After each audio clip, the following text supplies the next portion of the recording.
Ошон үчүн Шейх Махир негизи арабпы, түркпү, пакистандык бизге үлгү эмес тууганым. Бизге пайгамбарыбыз үлгү. Аллах Тааланын өзү китеби үлгү бизге. Эмне үчүн кыргыздар көрүнгөн ерчи бериш керек? Тоюп бүтпөдүңөр орустар дертип жетимиш үчүн.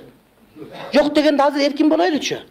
А динибизде арабты карагыл, арабтыкы туура, пакистанды кара, пакистандык туура деген маселе жок. Ошол ислам дининде Куран эми Аллахтын сөзү, Курандан кийинки биринчи китеп биздин бухаралык тууганыбыздын китеби.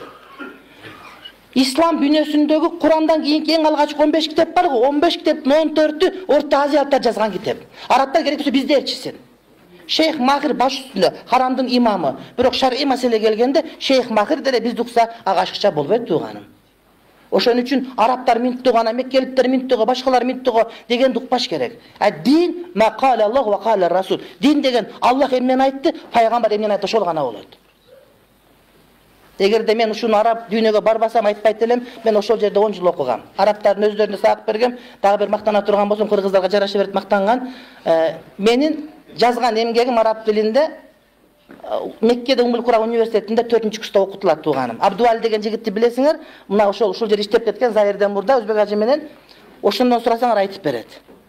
Мен Чубак ажы кыргыз, силердин балаңар, мен жазган араб тилиндеги китебим ошол жерде 4-курста окулат тууганым.